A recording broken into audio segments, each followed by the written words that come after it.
So sorry అండి, కొన్ని disturbances వల్ల నేను వీడియోస్ చేయలేకపోయాను. అండ్ లేట్ చేయకుండా ఇప్పుడు ఒక కొత్త రెసిపీతో మీ ముందుకు వచ్చేసాను. చూద్దాం. ఈసారి దబ్బ కూర తెలుసు కదా, ఆ కూరని దోసకాయతో కలగలుపుగా ఎలా వండుకుంటారో చూద్దాం. కావాల్సిన పదార్థాలు: దబ్బ, దోసకాయ, ఉల్లిపాయలు, పచ్చిమిర్చి, కొత్తిమీర, టమాటోలు. యాజ్ యూజువల్గా ఉప్పు, కారం, పసుపు, అల్లం వెల్లుల్లిపాయ పేస్ట్, ఆయిల్. ఇప్పుడు మనం పొయ్యి మీద బాణీ పెట్టుకొని 4 టేబుల్ స్పూన్ దాకా ఆయిల్ తీసుకోవాలండి.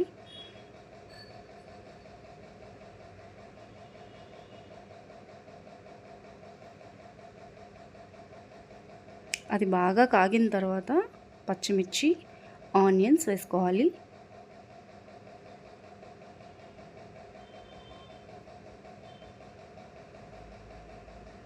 అవి మంచిగా వేగిన తర్వాత 2 టేబుల్ స్పూన్ దాకా అల్లం వెల్లుల్లి పేస్ట్ వేసుకుందామండి.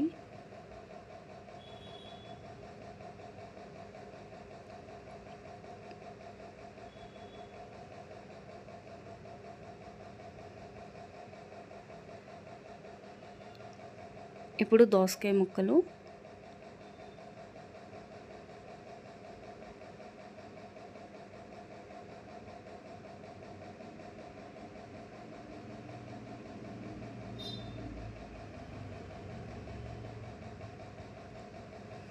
ఇవి కొంచెం మగ్గుతున్నప్పుడు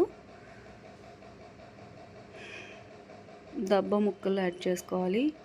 మీకు చెప్పడం మర్చిపోయా, ఈ దబ్బని మనం చాలా బాగా క్లీన్ చేసుకోవాలండి.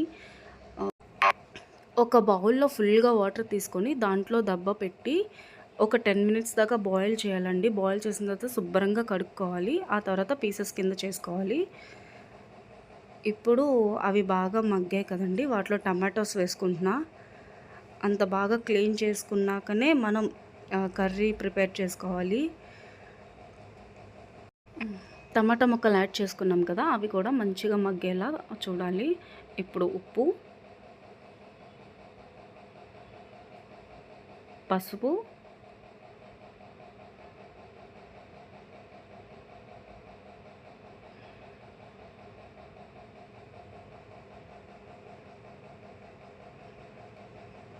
అవి రెండు వేసిన తర్వాత కలిపి మూత పెట్టుకోవాలి. అవి కొంచెం మగ్గిన తర్వాత ఓపెన్ చేసి మంచిగా కలుపుకొని మగ్గాయో లేదో చూసుకొని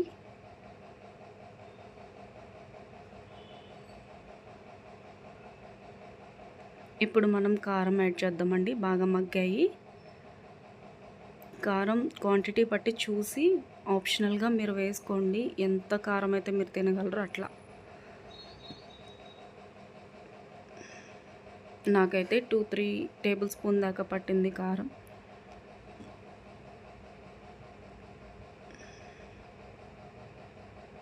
కారం కూడా ముక్కలకి బాగా పట్టేటట్టు ఉండాలి కాబట్టి కాసేపు మూత పెట్టి మగ్గపెట్టి చూసుకోవాలి. కారం బాగానే మగ్గింది, ముక్కలకి పట్టిందండి. ఇప్పుడు మనం ఎసరు పోసేసుకోవాలి.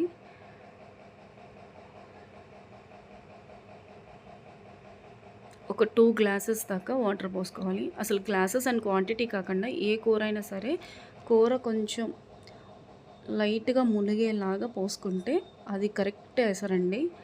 అట్లా ఏ కూర అయినా సరే అంతే, అదే మెజర్.